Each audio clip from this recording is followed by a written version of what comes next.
magnificent effort, astronomers used the spacecraft Pioneer Venus 1 and Magellan to study Venus with radar.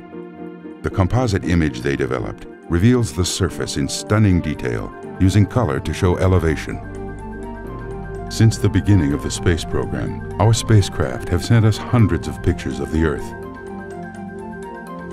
From beyond its atmosphere, the Earth presents a sublimely beautiful face. The planet's blue and green colors, the atmosphere rife with dynamic weather, the sun reflecting off the land and sea, all reveal our world in a remarkable new perspective.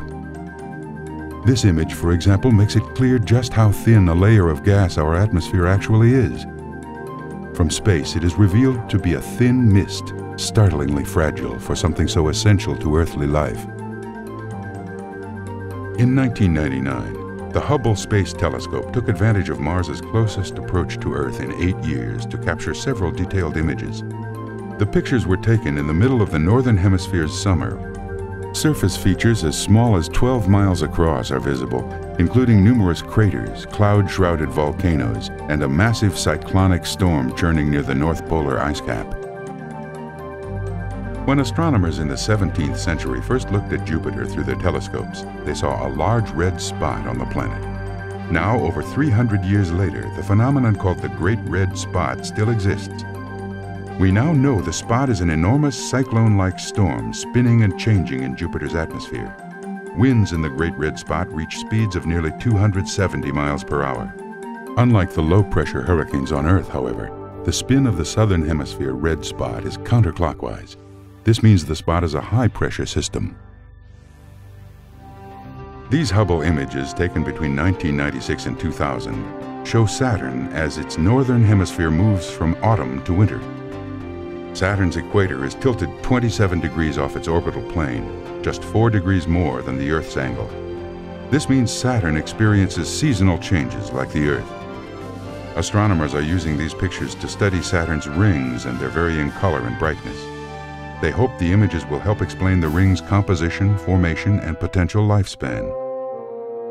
Earlier pictures of Uranus, taken in visible light, showed only a nearly featureless green cloud cover with little detail. In this Hubble image, scientists used infrared filters and 3 different cameras to capture details of the atmosphere of the planet. The effort revealed 3 separate atmospheric layers created by a mixture of gases. The red ring is a thin, high-altitude haze. The yellow areas are another hazy layer. The blue layer, the deepest, is clear. One of the most fascinating aspects of Neptune is its stormy weather. Scientists still don't know what drives its near-supersonic winds and giant storms. On Earth, weather is driven by the sun heating the air and oceans. But although Neptune receives 900 times less solar energy per unit area than the Earth, it still experiences dynamic, changing weather. Just as mysterious are the huge dark spots, possibly giant storms. These spots have appeared and disappeared more than once since 1989. This is different from any phenomenon on the other planets. Pluto is the outermost planet of the Sun. This Hubble image of Pluto and its moon Charon is the clearest to date. Charon wasn't detected until 1978, 48 years after Pluto's discovery. The proximity of the two is to blame. To ground-based telescopes, they appear as a single blurry spot. Charon is also nearly half Pluto's diameter, leading to their being sometimes called a double planet.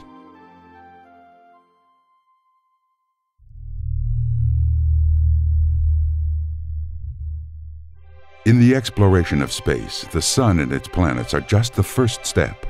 For surrounding our solar system is a vast collection of stars, nebulae, and other cosmic entities called the Milky Way galaxy.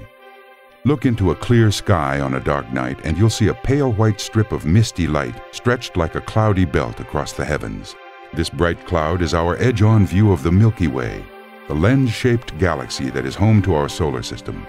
Hubble is bringing us amazing close-up images of the stars in our galaxy, stars of all kinds and at all stages of their life, from birth to death. Far from the galaxy's populous center, our solar system lies in a sparsely populated region near the edge of the Milky Way. The nearest star, Proxima Centauri, is 4.3 light-years away. But other areas of the galaxy are more dense with stars, some grouped in huge, closely packed clusters. Globular star clusters, for example, can contain up to 1 million stars in a space as small as 20 light-years across. Globular cluster M80, about 28,000 light-years from Earth, is one of the densest of the Milky Way's 147 known globular clusters. It contains hundreds of thousands of stars. Globular clusters are among the oldest stellar systems in the Milky Way. Most of the stars in M80, for example, are about 15 billion years old, making them much more evolved than our Sun. Another globular cluster, Messier 15, is 40,000 light-years from Earth near the constellation Pegasus. The stars in M15 are also among the first to have formed in the Milky Way, about 12 billion years ago. The Sun, by contrast, is only 4.5 billion years old. M15 is so dense with stars that if we lived in its core, our sky would be filled both day and night with tens of thousands of brilliant stars.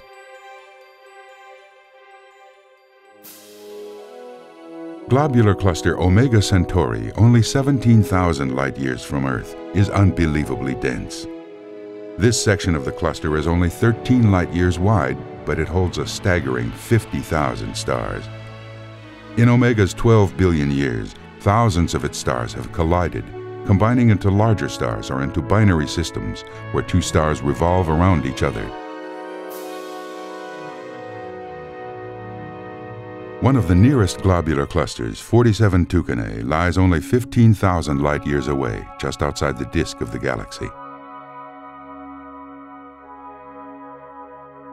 This Hubble image shows a small section of Tucanae containing about 35,000 stars. Unfortunately, none shows any evidence of having planets. 47 Tucanae does, however, hold a number of intriguing stars called blue stragglers. Astronomers believe that blue stragglers form when two binary stars collide and merge. The orbiting velocity of the original pair then imparts a rapid spin to the new star. A blue straggler in this picture, for example, is spinning about 75 times faster than the Sun. This binary star is also tremendously hot and will eventually grow into a red giant before it throws off most of its mass and dies. The Sagittarius star cloud is not a globular cluster but a dense field of stars near the core of the Milky Way. It contains a narrow, dust-free region densely packed with some of the oldest stars in the galaxy. The blue stars are young and up to 10 times hotter than the Sun. They consume their fuel quickly and live short lives. The small red stars are about half as hot as the Sun, consuming fuel slowly and living the longest. In addition to the star fields and clusters of the Milky Way, Hubble is sending us detailed pictures of individual stars. These images are giving us new insight into the various stages of the stellar life cycle. Young stars can change dramatically in just a few years. This binary star system, XZ Tauri, about 450 light-years from Earth, is probably less than 1 million years old. These time-lapse pictures were taken between 1995 and 2000. They show the two stars blowing huge bubbles of hot, glowing gas nearly 60 billion miles into space. This sometimes happens when the magnetic field of a young star pushes away some of the material it normally collects. The star violently forces jets and bubbles of interstellar gas away from its magnetic poles. The amazing star WR124 is 15,000 light-years away in Sagittarius. It is a Wolf-Rayet, an extremely rare, short-lived, and super-hot type of star. WR124 is also violently ejecting mass, blasting immense clumps of hot gas into space at more than 100,000 miles per hour. The clumps are about 100 billion miles wide, with about 30 times the mass of the Earth. The Pistol star, named after the pistol-shaped nebula around it, is beginning to die. About 25,000 light-years from Earth, near the center of the Milky Way, it is one of the brightest and most massive stars known. It began to die 4,000 to 6,000 years ago expelling the immense clouds of gas that now float around it.